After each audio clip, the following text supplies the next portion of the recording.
Assalamualaikum warahmatullahi wabarakatuh. Ketemu lagi dengan pembelajaran sains kelas 8 oleh Bu Nurseha. Hari ini kita akan pelajari tentang bidang miring. Setelah sebelumnya Ibu menjelaskan tentang tuas, sekarang tentang bidang miring. Ini adalah contoh bidang miring ya. Misalkan ada pisau, ada kampak, ada bor, ada sekrup, dan ada tangga, atau bisa juga dengan jalanan di pegunungan yang berkelok. Kalau kamu lihat jalanan di pegunungan itu berkelok-kelok, itu disebut bidang miring gitu ya. Itu contoh beberapa bidang miring. Nah, ini rumus bidang miring. Bisa dilihat KM sama dengan S per H atau bisa W per F. KM itu keuntungan mekanik ya. Jadi keuntungan mekanik itu rumusnya ada dua, S per H atau W per F. Jadi tergantung soal ya. Bisa menggunakan S per H atau W per F. Nah, apa sih F-nya itu? F-nya itu adalah kuasa atau gaya tarik atau dorong benda melalui bidang miring. Nah, W-nya itu sama seperti tuas, yaitu beban. H itu adalah tinggi bidang miring, sementara S-nya itu adalah panjang bidang miring. Itu ya, ini untuk rumus yang digunakan pada bidang miring. Nah, untuk rumus keseluruhannya itu bisa digunakan yang S per H atau W per F ya.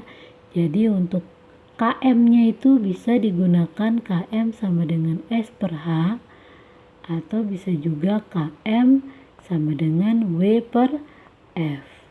Ya, jadi salah satu tergantung rumusnya saja. Sementara untuk rumus keseluruhan dari bidang miring itu adalah S per H sama dengan W per F, seperti itu.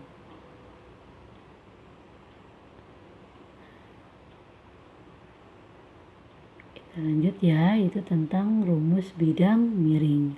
Yang berikutnya Ibu akan menjelaskan contoh soal tentang keuntungan mekanik. Keuntungan mekanik pada bidang miring. Contohnya pada gambar nomor 1. Perhatikan ya, pada gambar nomor 1 itu kamu bisa lihat bahwa tinggi bidang miringnya itu adalah 2 cm. Ya, ini tinggi bidang miring. Sementara panjang bidang miringnya itu 5 cm.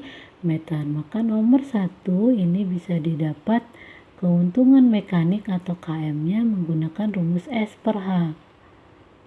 Yaitu S-nya 5 karena S panjang bidang miring per H-nya itu adalah 2 cm. Maka didapat keuntungan mekaniknya 2,5. Ya, keuntungan mekanik tidak ada satuan ya. Lalu yang berikutnya nomor 2. Coba perhatikan nomor 2. Tinggi bidang miringnya 2. Panjang bidang miring 3 cm. Berarti S-nya itu 3, H-nya itu 2 cm. Maka didapat keuntungan mekanik S per H, yaitu S-nya 3 per H-nya 2.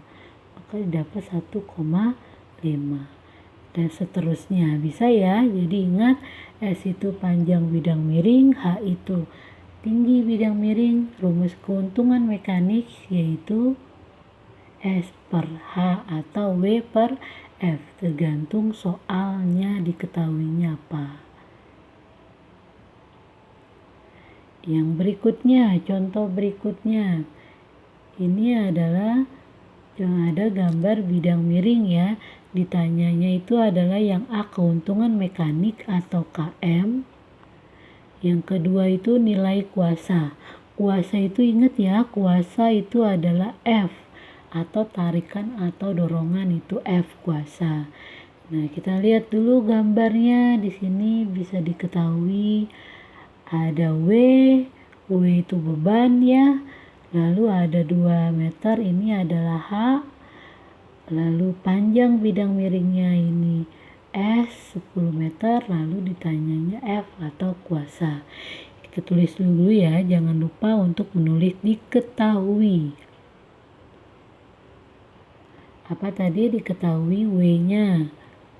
W-nya 500 Newton. Lalu H-nya 2 meter.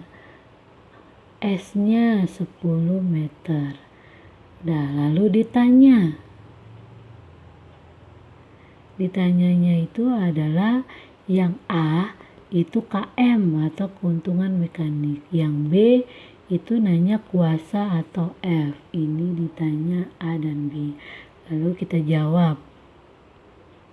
Jawab A ya dulu, yaitu km atau keuntungan mekanik.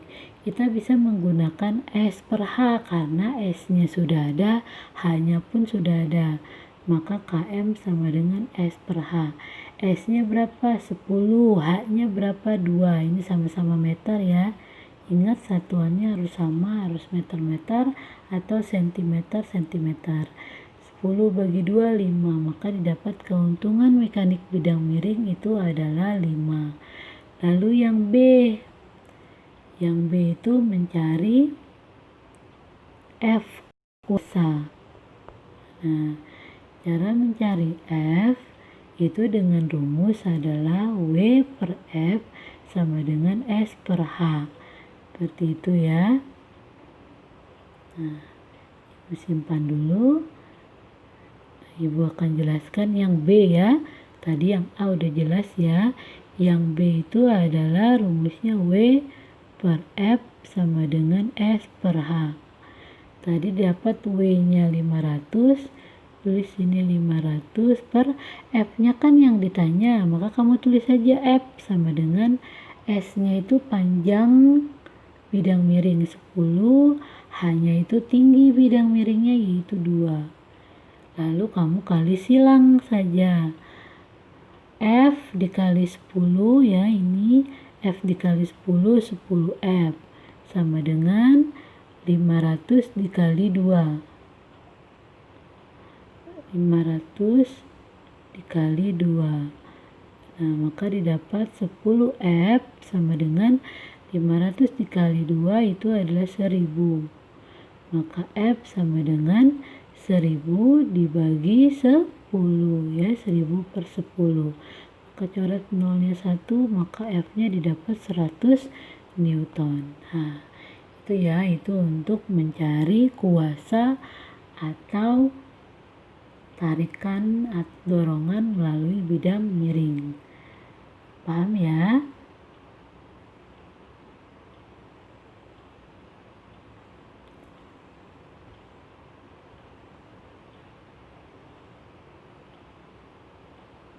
Oke, kita lanjut yang berikutnya. Contoh soal yang berikutnya ya, ini kamu bisa lihat ada gambar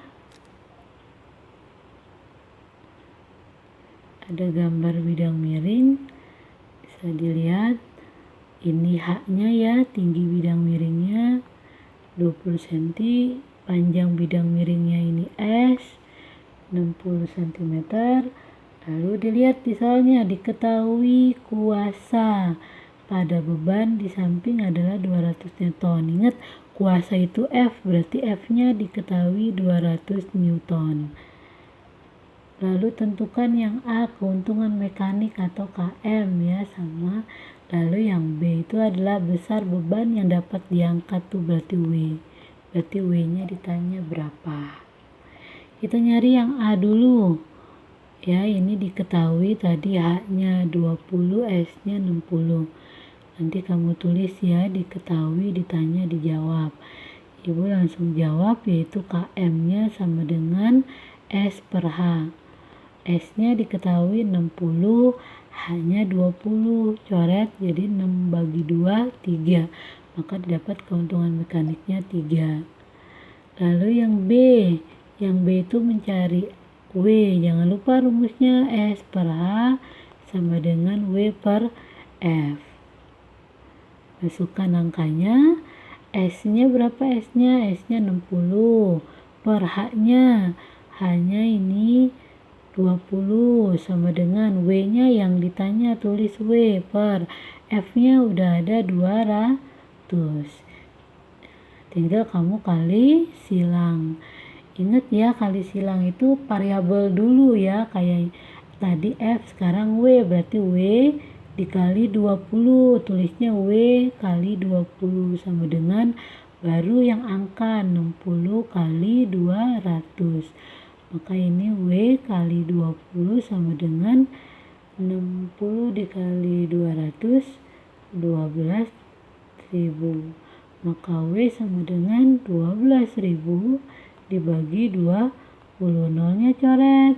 Berarti 12 bagi 2, 6. Maka sisa nolnya 2600 Newton untuk bebannya. Diperhatikan ya Naya, untuk mencari keuntungan mekanik, mencari kuasa, mencari beban pada bidang miring. Terima kasih, jangan lupa kerjakan tugasnya. Wassalamualaikum warahmatullahi wabarakatuh.